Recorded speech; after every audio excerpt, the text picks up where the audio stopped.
पलंगिया से जिया दसाई सोनिया सिल्क वाली पेन के झमकाई सोनिया सिल्क वाली पेन के झमकाई सोनिया सिल्क वाली पेन के झमकाई। काहे खातिर देखी हर औरत अपन गोती न पटीदार लोग से जरत रहेला लोग कि हमार गोतनी के हाथ ना अच्छा साड़ी पहनतिया हमरा के हमर मर्द ऐसे ला के देले बड़े तो कंपटीशन लगल रहेला। तब है औरतिया कहतिया हो के सितारा चढ़िया हो के सितारा चढ़िया जब लागल लरिया करिया राजा जी ब्लाउज करिया राजा करिया राजा जी ब्लाउज करिया राजा जी करिया राजा जी ब्लाउज करिया राजा जी करिया राजा जी ब्लाउज करिया राजा जी।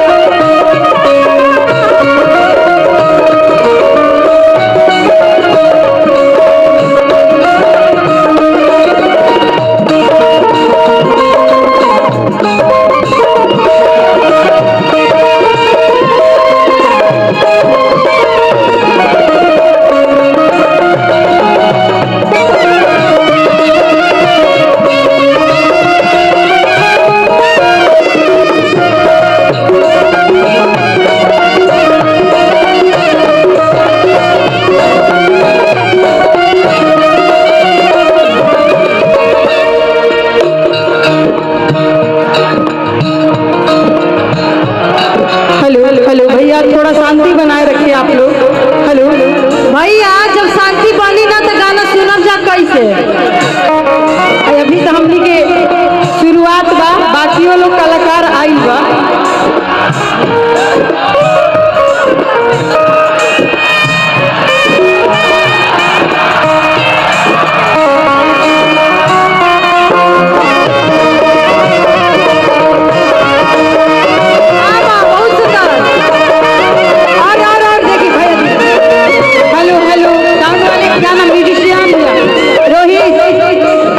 म्यूजिशियन भैया का ध्यान इधर है। और एक बार हम चाहम अरे हेलिए से ना भाई होलिए से आवाज आवे की चाहिए। और गोलू जी खाती जोरदार ताली का दी हमनी के रिसड़ा काहे कि हमनी के रिसड़ा है। गोलू जी सुना जानी ये हमनी के रिसड़ा है। देखी कितना प्यार सम्मान देता लोग। और गोलू जी के गाना एगो हमनी के रील्स पर गइले रही जा। और अच्छा बिक्कू जी भी आई बनी। और 12 बजे के बाद जन्मदिन बा यहाँ के जन्मदिन बा तो हमने के एडवांस में विश कर दिले बनी जा। और क्या नाम है अमित जी भी आए हैं अदिति जी भी आई हैं। अरे भाई खाली गोलू जी खाती ताली बाजी चला सब कलाकार के सम्मान करी जा।